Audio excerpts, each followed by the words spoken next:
नमस्कार, मैं बालकृष्ण मुले एक बार फिर हाजिर हूँ शहर के गलियारों में चल रही ताज़ा तरीन चर्चाओं के साथ। आइए सबसे पहले बात करते हैं नवागत कलेक्टर की। इंदौर नगर निगम कमिश्नर रहे पी नरहरी इंदौर के नए जिलाधीश बनाए जा रहे हैं। जी हाँ, इसी आशय की चर्चाएं इन दिनों राजधानी के गलियारों से निकलकर जिले भर के चौबारों में चर्चा का विषय बन गई है। कहा जा रहा है जैसे आकाश आए थे बस वैसे ही नरहरी आ रहे हैं। मतलब कहीं खुशी तो कहीं गम का माहौल फिर बनने लगा है, जिसकी चर्चा हर कोने की जा रही है। इंदौर का राजा कौन होगा? इंदौर कलेक्टर की रवानगी के साथ ही वो अगला अफसर कौन है जो मां अहिल्या की नगरी का प्रशासनिक दायित्व संभालेगा? अब इस बात की चर्चा है राजधानी के वल्लभ भवन के गलियारों से निकलकर सोशल मीडिया के माध्यम से इंदौर के गलियारों और गांवों के चौबारों तक जा पहुंची है। फिलहाल मामला सूबे के मुखिया शिवराज सिंह की अंतिम मोहर पर जा अटका है। 4 दिनों के भीतर ही फैसला भी होना है, लेकिन उससे पहले चर्चावीरों ने बाजार को गर्म करके रख दिया है। चर्चावीरों का कहना है कि इंदौर की कलेक्टरी का रास्ता वाया ग्वालियर होकर आता है। मतलब इस बार ग्वालियर कलेक्टर पी नरहरी इंदौर की कलेक्टरी संभालेंगे। उनके नाम का डंका 2 दिनों से जमकर बज रहा है। कहा जा रहा है जिलाधीश आकाश त्रिपाठी वहीं से आए थे जैसे आकाश त्रिपाठी नगर निगम बतौर कमिश्नर रहते इंदौर के छोटे स्वरूप और तासीर को समझ चुके थे और फिर कलेक्टर बनाए गए। उसी तर्ज पर पी नरहरी भी इंदौर नगर निगम कमिश्नर रह चुके हैं और अब कलेक्टर बनाए जा सकते हैं। आकाश त्रिपाठी कैलाश विजयवर्गीय के मेयर काल में कमिश्नर हुआ करते थे, तो पी नरहरी उमाशंसी शर्मा के कार्यकाल में एक सख्त अफसर के रूप में शहर में पहचाने गए। जैसे आकाश त्रिपाठी ने ग्वालियर में सरकार की मंशा को पूरा किया, वैसे ही पी नरहरी भी ग्वालियर में अच्छा काम कर चुके हैं। ऐसे में चर्चावीर पी नरहरी के नाम को अपनी तरफ से हरी झंडी दे चुके हैं। कहा जा रहा है अब बस सूबे के मुखिया को हरी झंडी दिखाना है, यानी ऑर्डर साइन करना है। उसके बाद जैसे ग्वालियर से आकाश आए थे उसी गाड़ी से पी नरहरी भी आ पहुंचेंगे और कहीं गम तो कहीं खुशी का माहौल एक बार फिर सामने होगा, जिसकी चर्चा अभी से की जाने लगी है।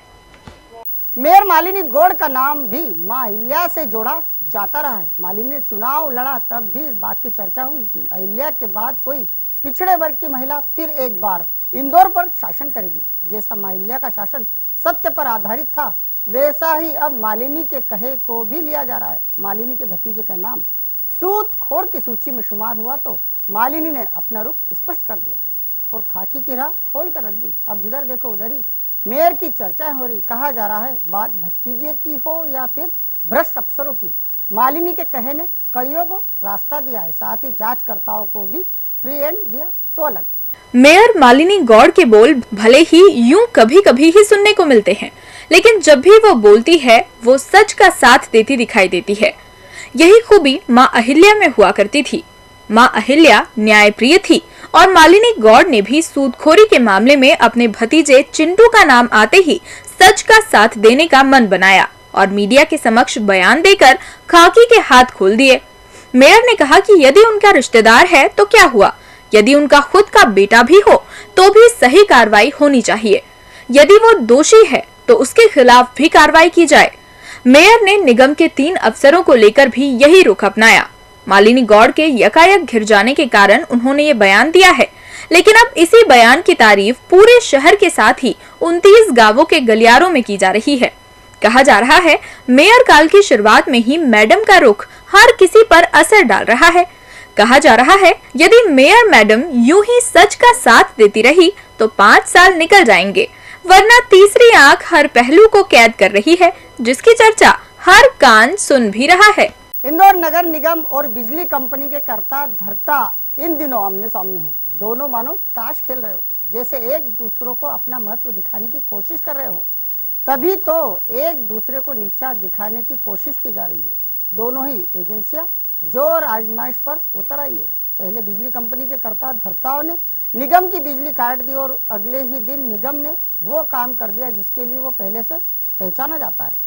वैसे इसे जमीनी लड़ाई कहा जा रहा है। इसी घटनाक्रम से जुड़ी एक और लड़ाई की चर्चा बड़े खाने से आ रही है। कहा जा रहा है मामला इतना हल्के में ना लिया जाए, क्योंकि पूरा मामला अब मुखिया जी के सामने उठने को है। इंदौर नगर निगम भी कोई एजेंसी है, उसका भी करोड़ों का बकाया होगा, लेकिन ऐसा तो नहीं कि वो लठ लेकर वसूली करने पहुंच जाती है। यही बात बिजली कंपनी को भी सोचना चाहिए। कुछ इसी तरह की चर्चा इन दिनों इंदौर नगर निगम के गलियारों में एक कान से दूसरे कान तक पहुंच रही है। बिजली विभाग के किए को निगम भूल नहीं सकता कि निगम ने गुस्से में आकर ही सही एक गलत कार्य कर दिया। निगम की कचरा गाड़ी वहां बदबूदार कचरा उड़ेल आई, जहां से कंपनी का हर कर्मचारी और अधिकारी गुजरता है।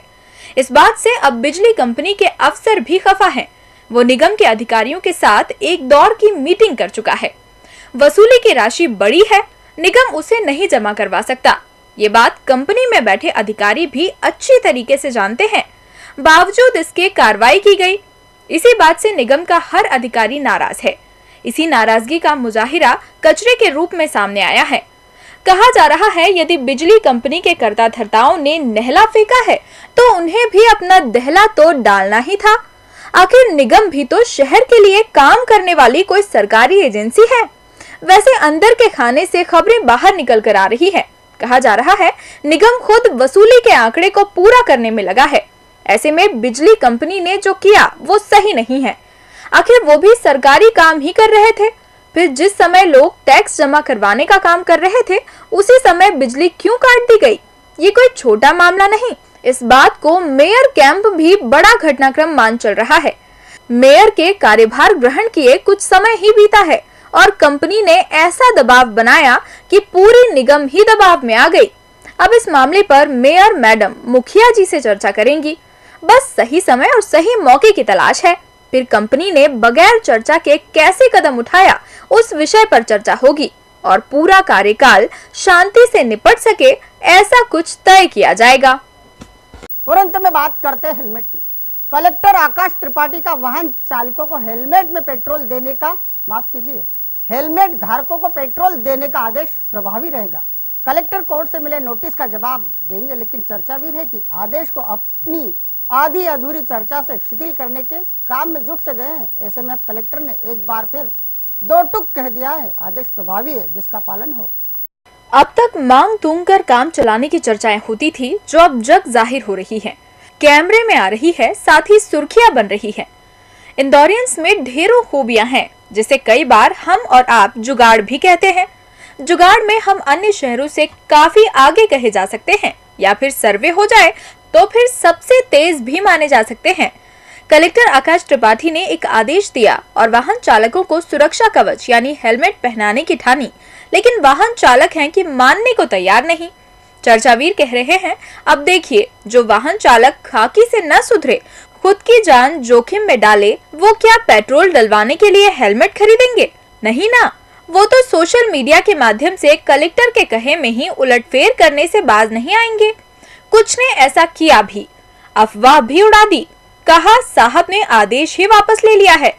जब से ये बात जिलाधीश के कानों तक पहुंची तो फिर उन्हें दो टूक कहना पड़ा, आदेश प्रभावी है। इधर पेट्रोल पंप का नजारा देखो तो पता चलता है कुछ तो ऐसे हैं जो ठान कर ही जीवन जी रहे हैं और जुगाड़ के भरोसे ही जीवन काट रहे हैं। ऐसा नहीं है कि वो कुछ कर नहीं सकते या फिर लाख रुपए तक की बाइक खरीदने वाले 1500 का एक अदना सा हेलमेट नहीं ले सकते, लेकिन वो ऐसा करना अपनी तौहीन समझते हैं। एक वाहन चालक दूसरे वाहन चालक से हेलमेट मांगकर काम चला रहा है। इन दिनों 2 मिनट के लिए देना हेलमेट, ये वाकया हर मांगीलाल के मुंह पर सुनाई दे रहा है। इंदौरी भाई है कि अपने मांगीलाल भाई की ऐसी मदद कर रहा है जैसे उसे बड़े पुण्य फल की प्राप्ति होने वाली है। वो ये नहीं समझ पा रहा कि कलेक्टर उस मोटरसाइकिल सवार की जान की सुरक्षा के अभियान को आगे बढ़ा रहे हैं और उसी का मददगार भाई 2 मिनट के लिए हेलमेट देकर उसका काम निकाल रहा है और अपने इंदौरी भाई का जीवन ही असुरक्षित कर रहा है। डीजी न्यूज के खास कार्यक्रम गलियारों से को आप यूट्यूब पर भी सर्च कर सकते हैं। गलियारों से क्या आज के अंक में फिलहाल इतना ही। ताजा खबरों के लिए आप देखते रहिए डीजी न्यूज।